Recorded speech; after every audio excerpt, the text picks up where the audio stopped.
Hi there, I'm Peter Castor, and I'll be your host for Moving Pictures Move You, Film 342, science fiction film. First, a little bit about me. I've been teaching at USC Upstate since 2005. I've been teaching film, specifically often science fiction film, since 2000.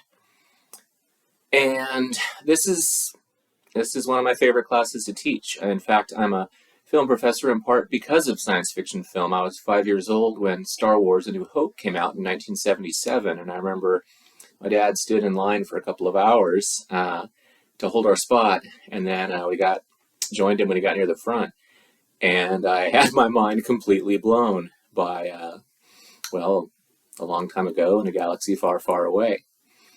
So here we are now, and I want you to be sure that you look at Blackboard and our resources there, but I also want to add to them. Now, in the introduction section, there's some matters I want you to address by the first day of class. And these include threshold concepts for learning, things that you need to understand really before you can learn anything really. And then, well, anything in an academic environment, certainly. And then I want you to read the threshold concepts for film studies so that to understand film as an area of serious academic inquiry, there's some things we need to know first. But it occurred to me that there's also some threshold concepts for science fiction. And this welcome video is going to begin with threshold concepts and then move to some fundamental concepts within science fiction. So threshold concepts are things to know before you can really do the work. So for example, within engineering, if you don't know the math, you can't do engineering.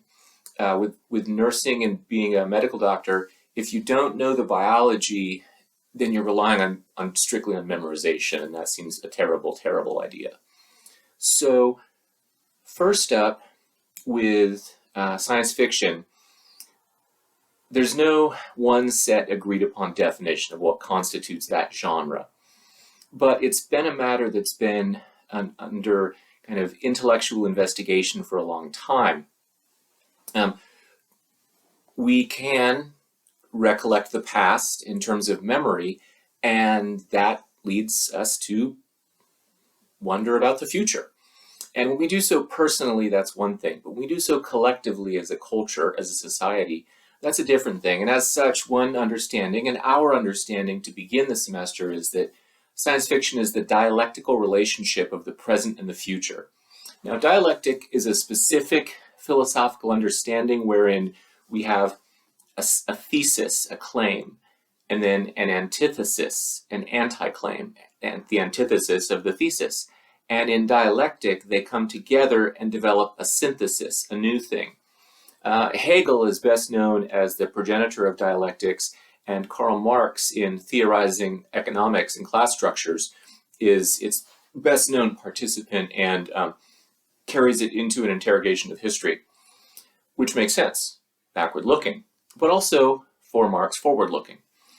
So in addition to science fiction being a dialectical relationship of the present and the future, how the present imagines the future, and then how it recognizes with some surprise when it gets there that it's not precisely what we expected. For example, I would like my flying cars. Next up, this is a crucial matter. Science fiction and fantasy are not the same. Now, for fans of science fiction, like, no kidding, right? But bookstores persist in putting them in the same section of the bookstore, and certainly they are both world building. Science fiction and fantasy differ from realistic fiction in that they posit worlds unlike our own. However, in general, the most dominant modes of fantasy are backward-looking, and the most dominant modes of science fiction are forward-looking. So with J.R.R. Tolkien's character Aragorn, the reason when he faces, his enemies, he doesn't pull out a gun, he pulls out a sword, right?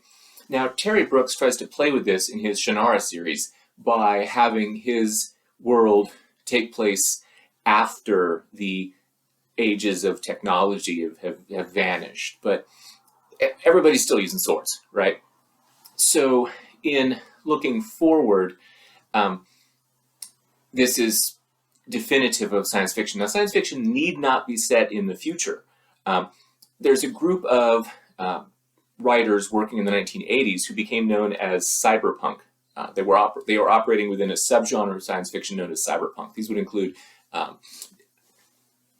let's see, William Gibson, Neil Stephenson, Bruce Sterling, and others.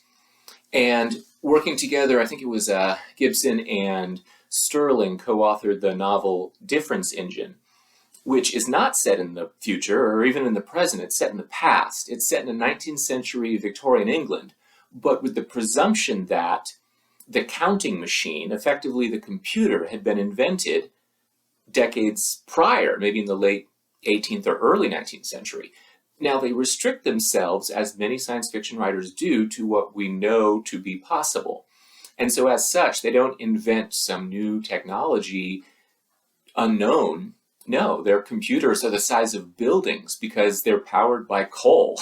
and so rather than operating with transistors, they're operating with much larger mechanisms of binary determination, zeros and ones. Zeros and ones, instead of taking place at a microscopic level, are taking place at a macroscopic level. And so that subgenre of science fiction is known as steampunk. And steampunk has become extremely popular, less as a form of writing and more as a form of dress and architecture. So, in effect, steampunk posits a past, present, future, which might be anterior to ours, behind ours. But that's nothing new. I mean, Blade Runner came out in 1982, and the future it posits as science fiction is set in 2019, which was 3 years ago. So, necessarily, any presence imagination of the future necessarily becomes, barring any apocalypse, some subsequent futures past, and that's okay. Next up, our understanding of the future can be, well, let me pause on that for a second. Let me go back. So, in addition to looking forward with science fiction and looking back with fantasy, there's another matter that fantasy is dictated by magic. Right? Most fantasy novels feature magic, and most science fiction features, well, science. But as Arthur C. Clarke noted a long time ago, any sufficiently advanced technology is indistinguishable from magic, and he's right. Leonardo da Vinci, not DiCaprio, da Vinci, was a genius of his time in the Renaissance era. Scientist, philosopher, artist of many media. And if you handed him an iPhone, it would blow his mind apart, right? So that's how it works. So the future can be extrapolative or speculative. Extrapolative takes what we know in the present and imagines those matters unfolding in the future. So, for example, The Martian, both the novel and the film, operate rigorously within what we know how science works. Speculative asks, what if, right? So, Star Wars is predicated upon the availability of light speed, right? And so we have no way of fathoming faster than light travel. Our current extrapolation, our understanding of physics doesn't allow for faster than light travel, hyperspeed. So that's speculative. What if, right? Aliens are what if. So the science of science fiction means that the phenomena can be explained. And I'm not going to set up some tension between rational and irrational, because science fiction includes plenty that is irrational. But the irrational can be explained as well. That's what psychology is for. Next up, I want to look at an understanding of the fantastic. And the fantastic, specifically as articulated by Tsvetan Todorov, a Russian formalist, posits this scale of the fantastic extending from, on one hand, the marvelous, and on the other, the uncanny. Right? The marvelous is that which comes from out there and comes here, and we have to understand it. It's alien, it's other, right? And in being other, we need to understand it or destroy it. So in the case of, say, Superman, Superman's an alien, right? He's from the planet Krypton. And he shows up here, and we have to try to understand him, and we understand him as being super. He's superhuman. He's more than man. He's Superman. Then we could go to staying within the DCU, the DC Comics universe. Batman. Batman's supposed to be a regular guy. Only Batman is the greatest detective the world has ever known, has mastered every martial art, has defeated superpowered beings through incredibly advanced technology, right? Just as Superman's alien status makes him an alien and thus science fiction, Batman's technology, his seeming, he's functionally impossible to kill. He shows up in multiple iterations since, I think, Bob Kane invented him, in the 30s. He's pretty much been in his 30s his whole life, with the exception, of course, of Frank Miller's series, The Dark Knight Returns. So to posit that Bruce Wayne is Batman, or in effect, I think the better understanding is that Batman maintains a secret identity of Bruce Wayne, that's fundamentally uncanny, that he's seemingly a regular person, and yet the whole mythology of Batman makes him more than a person. An easier way to see this, and we'll see this in a chart that we have on our website, is on the scale of the fantastic, the marvelous, Captain Marvel. So Captain Marvel initially is looks like a white guy, and he's a Kree, and he's replaced by a black woman in the comics. We know from the film that Carol Danvers, is a Kree who comes from out there and is accepted as us. So she's marvelous. She's from out there and she's other, but we understand her within the context of humanity as being like us.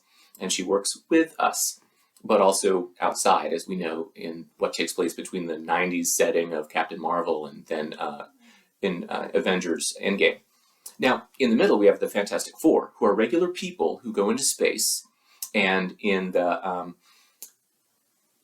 1963 Marvel comic are bombarded by cosmic rays, and they're transformed, and they become fantastic. They become more than. So they're human, but now they're more than human because of their transformation by this Space Force. And then you've got the X-Men, who in their title are the Uncanny X-Men. So you've got Captain Marvel, the Fantastic Four, and the Uncanny X-Men. The Uncanny X-Men are defined by their mutant status. So most typically mutants, they're sometimes born obviously different, Nightcrawler, et al. But many of them look human until puberty, and then they change. They develop their mutant powers, become no longer latent but potent. And so what looked like us is not us. And even the ones who are born already different, they're born to parents who expected a regular child and get something different, right? So they expect normalcy, and they get the uncanny. What they thought was normal is not. What they thought was self is other. Now, horror is also defined in part by the relationship of self and other. Most often in horror, when one engages the other, one must destroy it, because otherwise it will destroy the self. Horror is also, as a genre, the perverse pleasure of imagining one's own death. This takes place in many horror films. Science fiction, and specifically the subgenre of science fiction, apocalyptic science fiction, offers the perverse pleasure of imagining the death of the world, be it a community or the planet, the universe. And so let's take a closer look at this.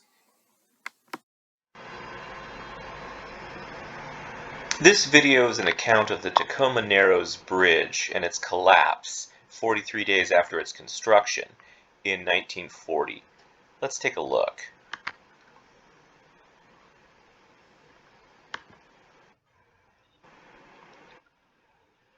Here's opening day.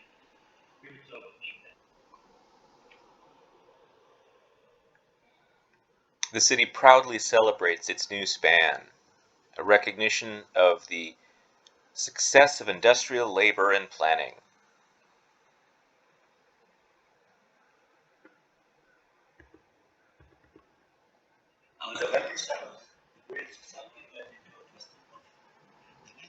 Was a steady 42 miles per hour.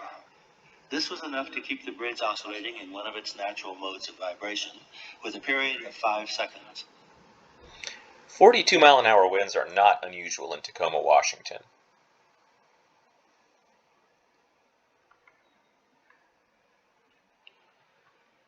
A professor of engineering went out to see what had happened.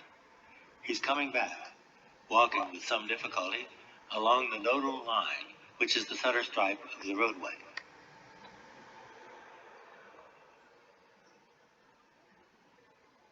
This is one brave engineer.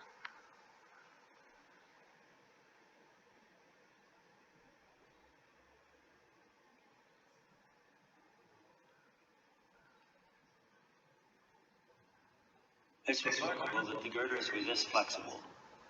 This is photographed at normal speed. However, a collapse was inevitable after a while.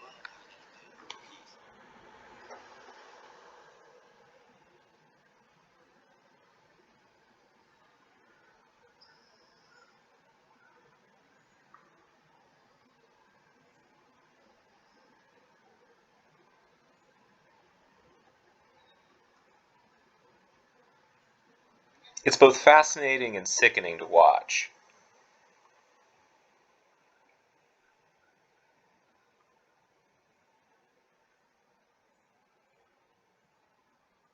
The car.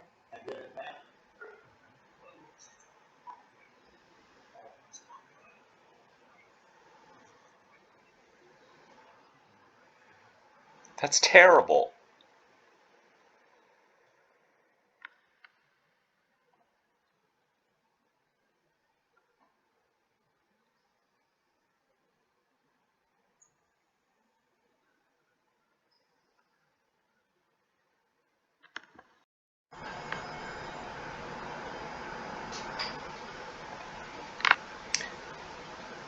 In 1998, two disaster films came out with very similar premises. A comet or asteroid was headed to the Earth with the possibility of worldwide destruction or an extinction level event.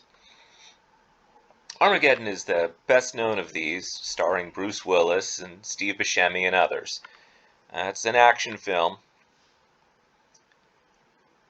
Deep Impact, also in 1998, is what we might understand in the industry as a twin film, when two films come out the same year with very similar plots. It's not unexpected. Hollywood is an industry that's closely knit.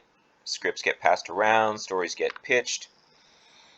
Now, while Armageddon plays out as a conventional masculine-oriented action film with a struggle between Ben Affleck and his character and Bruce Willis's character, because Bruce Willis's character is the father of Liv Tyler's character, who is Ben Affleck's love interest, and Affleck's character and Willis's character both go as miners to destroy the asteroid.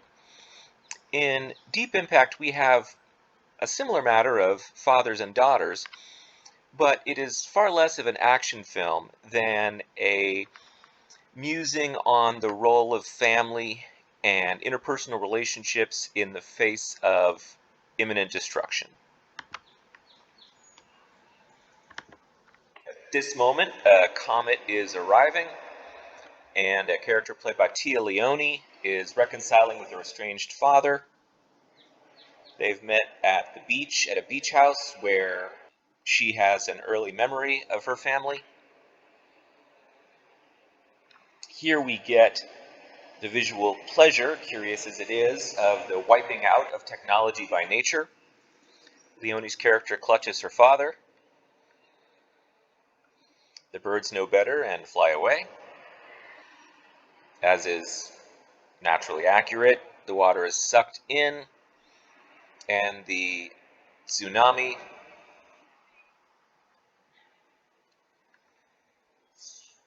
wipes out the couple, the father and daughter. But this is a disaster of a larger scope, and so we cut to the Statue of Liberty being destroyed. The wave then encountering Manhattan. Now note this is a 1998 film where the crashing down of the World Trade Center towers would have a very different meaning. We cut to the Champs-Élysées in France to demonstrate that this is a worldwide event. We now cut to a different area at Virginia Beach and a different family. A couple who has given their infant child to their teenage daughter to rescue. And knowing that their daughter is safe, they can kiss in the face of their imminent destruction.